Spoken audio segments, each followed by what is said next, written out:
김민석 후보와는 아무 상관이 없습니까? 상관없습니다. 자신 있게 말씀하실 수 있습니까?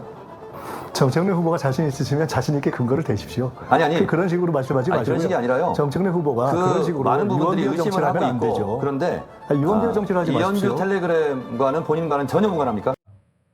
자, 오늘도 좋은 소식 하나 물고 왔습니다. 오늘 아침에 나온 숫자부터 보시죠. 뉴시스가 에이스 리서치에 의뢰해서 지난 9일부터 10일까지 전국 성인 1018명을 대상으로 조사했습니다. 국민 전체를 놓고 물었습니다. 정청래 38.3%, 김민석 28.7%, 송영길 7.8%. 거의 10%포인트 차이입니다. 저제 김민석 후보하고 송영길 후보 표를 다 합쳐도 정청래 후보를 못 넘습니다. 국민들 눈에는 이미 답이 나와 있다는 겁니다. 그런데 말이죠. 같은 조사에서 민주당 지지층하고 무당층 646명만 딱 떼어내서 보면 그림이 달라집니다. 김민석 36.9, 정청래 36.7, 소수점 둘째 자리까지 붙어있는 사실상 동률입니다. 자, 여기서 질문 하나 던지고 시작하겠습니다. 왜 국민 전체한테 물으면 정청래가 압도적인데 당원 쪽으로 좁히면 딱 붙어버리는 걸까요? 이 질문 오늘 영상 끝까지 가지고 가시면 답이 나옵니다. 본론 들어가기 전에 좋아요하고 구독 한 번씩 눌러주십시오. 오늘 내용 끝까지 들으실 가치가 있습니다. 솔직하게 하나 짚고 가겠습니다. 저는 우리 편 좋은 숫자만 골라서 보여드리는 방송 안 합니다. 같은 날 리얼미터 조사도 나왔습니다.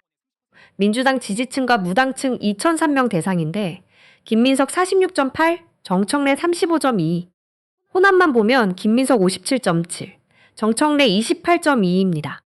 이 숫자는 우리한테 아픕니다. 아프니까 더 정확하게 봐야죠. 같은 날, 같은 대상인데 결과가 이렇게 갈린다는 건 둘 중 하나는 표본이 흔들렸다는 뜻입니다. 에이스 리서치 응답률이 2.6%입니다. 100명한테 전화 걸어서 두세 명이 받았다는 얘기예요. 그 두세 명이 전체를 대표한다고 누가 장담합니까? 저는 여론조사에 잡히지 않는 청심이 분명히 있다고 봅니다. 낮에 일하느라 ARS 전화 못 받는 사람, 모르는 번호는 아예 안 받는 사람, 그리고 이미 마음 정하고 조용히 투표만 하러 가는 사람. 이 사람들이 조사에는 안 나오고 개표에는 나옵니다. 실제로 지금까지 순회 경선 누적을 보십시오. 김민석 46.01%, 95,821표.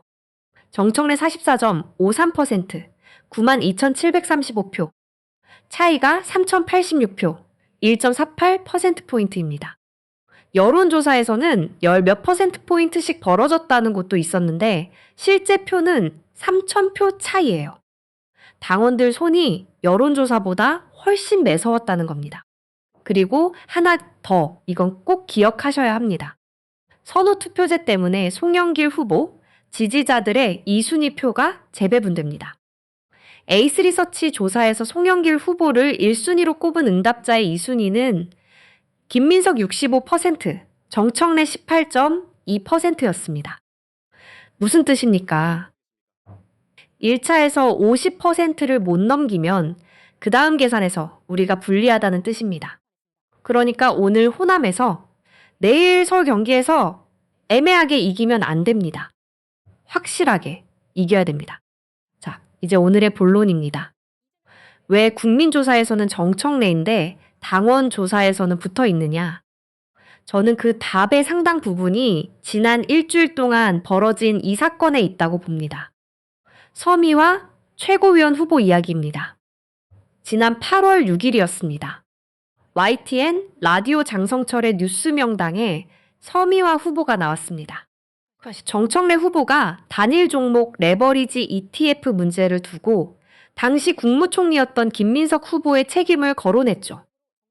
그러자 서미화 후보가 이렇게 반박합니다. 레버리지법 국회가 통과시킨 거 아닙니까? 그때 대표가 정청래 대표였어요. 통과시켜 놓으니까 거부권 행사 안 했다. 이 말입니까?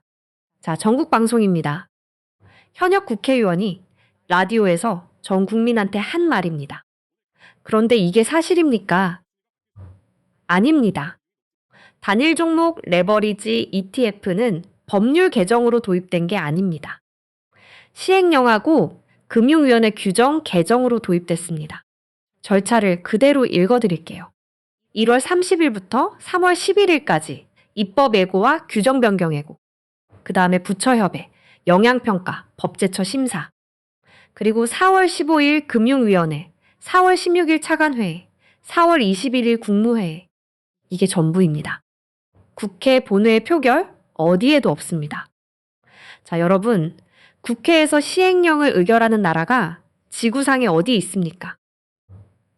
저는 이게 단순한 말실수라고 생각하지 않습니다. 왜냐고요? 서미화 후보는 시민이 아니라 현역 국회의원입니다.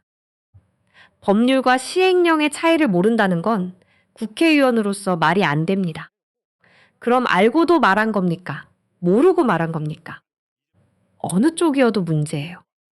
모르고 했으면 자격이 없는 거고, 알고 했으면 의도가 있는 겁니다. 그리고 그 발언이 향한 방향을 보십시오.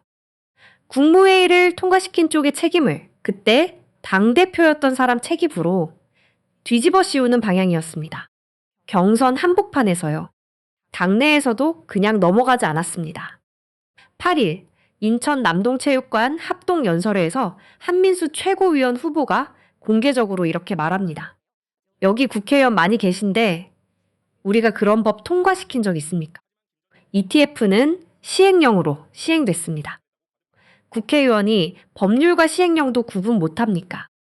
결국은 정청래 당대표를 공격하기 위해서 허위 사실을 유포한 거 아닙니까?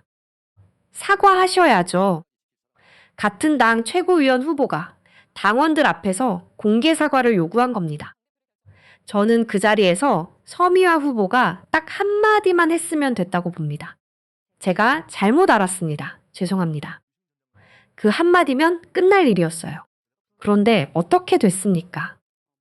차고는 인정하는 신용을 하면서 정청래 후보에 대한 공격은 멈추지 않았습니다.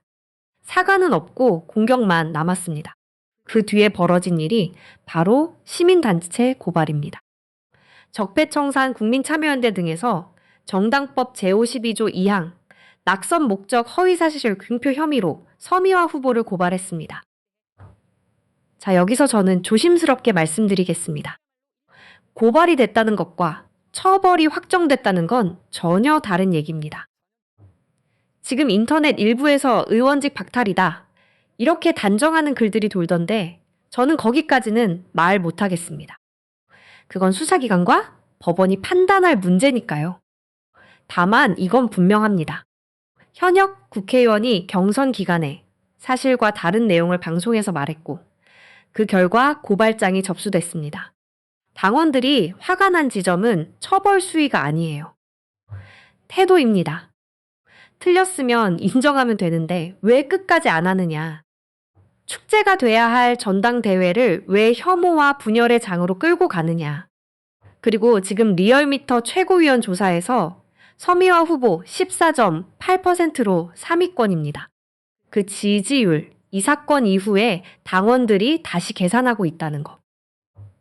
저는 오늘 개표에서 그게 드러날 거라고 봅니다. 그런데 이게 서미화 후보 한 사람 문제였다면 제가 오늘 이렇게 길게 말씀 안 드립니다. 같은 패턴이 반복되고 있어요. 어제 결국 한 사람이 폭발했습니다. 박시영 대표입니다. 아시다시피 박시영 TV가 지난 주말부터 곤욕을 치렀죠. 이재명 대통령님이 나온 어떤 사진을 두고 박시영 TV가 조작을 했다, 신천지로 엮었다, 이런 공격을 받았습니다. 그런데 박시영 대표 얘기를 들어보면 앞뒤가 안 맞습니다. 그 사진은 3주 전에 이미 소셜미디어에 올라와 있었습니다. 그때 아무도 문제 삼지 않았습니다. 방송에서 다뤘을 때도 아무 말 없었습니다.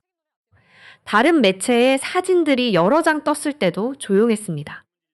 그런데 왜 하필 지난 주말에 갑자기 동시에 터졌을까요? 박시영 대표는 방송에서 이렇게 말했습니다. 제가 정청래 후보를 지지하는 건 맞습니다. 경선에서 누구를 지지하는 건 자유입니다. 그런데 그걸 마치 무슨 공작을 한 것처럼, 조작을 한 것처럼 허위 사실을 유포했다. 이건 용납이 안 된다. 그러면서 이렇게 덧붙였습니다. 제가 기회를 줬습니다. 통화도 했고 텔레그램으로 대화도 했습니다. 그런데 반성의 기미가 없더라. 그래서 민사, 형사 다 갑니다. 박선원, 김용 다 마찬가지고 관련된 의원들, 유튜버들 다 마찬가지입니다. 관용 없습니다. 자, 저는 이 대목이 이번 전당대회의 성격을 보여준다고 생각합니다. 한번 정리해 보시죠. 어느 후보를 지지한다고 말하는 건 자유입니다. 당원 당규 어디에도 지지 선언하지 말라는 조항 없습니다. 그런데 그걸 공작으로 규정하고 조작으로 규정하고 사실이 아닌 내용을 덧붙여서 퍼뜨리면요. 그건 자유가 아니라 명예훼손 영역으로 넘어가는 겁니다. 그리고 박시영 대표가 정말 억울해했던 지점은 따로 있었습니다. 이 소동 때문에 대통령님이 이 문제에 등장하게 됐다는 거예요. 박시영 대표는 이렇게 말했습니다. 여하를 막론하고 대통령님께 너무 죄송했다. 지금 국정 때문에 바쁘신 분한테 신경 쓰게 해드린 것 같아서 죄송했다. 그리고 또 한 분, 정청래 후보님께도 죄송했다. 어떻게든 도움이 돼보고 싶었는데 도움이 안 되는 것 같아서 죄송했다. 저는 이 말 들으면서 좀 먹먹했습니다. 자, 잘못한 사람은 또 있는데 왜 사과는 이쪽에서 합니까? 자, 이제 그림이 보이시죠? 서미화 후보는 방송에서 사실과 다른 말을 했는데 사과가 없습니다. 반면 지지 선언을 한 유튜버는 공작 프레임을 뒤집어 쓰고 사과를 합니다. 이 비대칭이 이번 전당대회의 정확한 자화상입니다. 그래서 저는 이 흐름을 응징이라고 부르는데 동의합니다. 다만 응징의 방식은 분명해야 합니다. 욕설이나 조롱이 아니라 사실과 절차로 하는 겁니다. 틀린 말에는 정정을 요구하고 허위에는 법적 절차로 대응하고 그리고 마지막에는 표로 답하는 겁니다.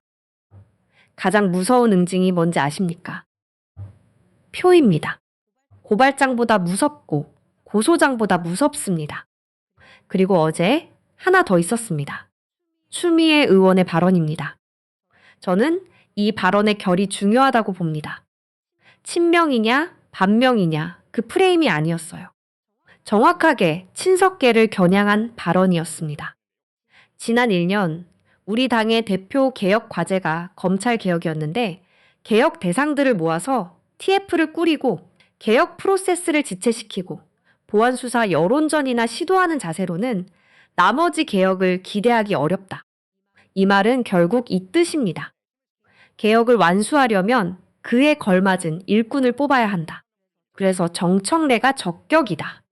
그리고 어제 전북에서 나온 최민희 후보의 연설. 그 자리 보신 분들은 아실 겁니다. 최민희 후보는 정청래 후보 후원회장이신 이해찬 대표님 사모님께 아침에 전화를 받았다고 했습니다. 정청래 잘하고 있다고 이렇게 버텨주고 의연하게 깃발을 세워줘서 고맙다고 꼭 전해달라고 하셨답니다. 그리고 최민희 후보는 말했습니다. 이해찬 정신을 계승해서 민주당을 민주당답게 지키고 그 힘으로 총선을 이겨서 이재명 정부를 성공시킬 대표가 누구인지 생각했다. 그래서 정청래를 선택했다. 상대 후보 쪽에서도 같이 하자는 제안이 먼저 왔지만 정직하지 못한 후보와는 같이 일하기 싫다고 했습니다. 그리고 이 말이 제일 뼈아팠습니다. 배신은 치밀한 계산의 결과지 우발적 행동이 아니다.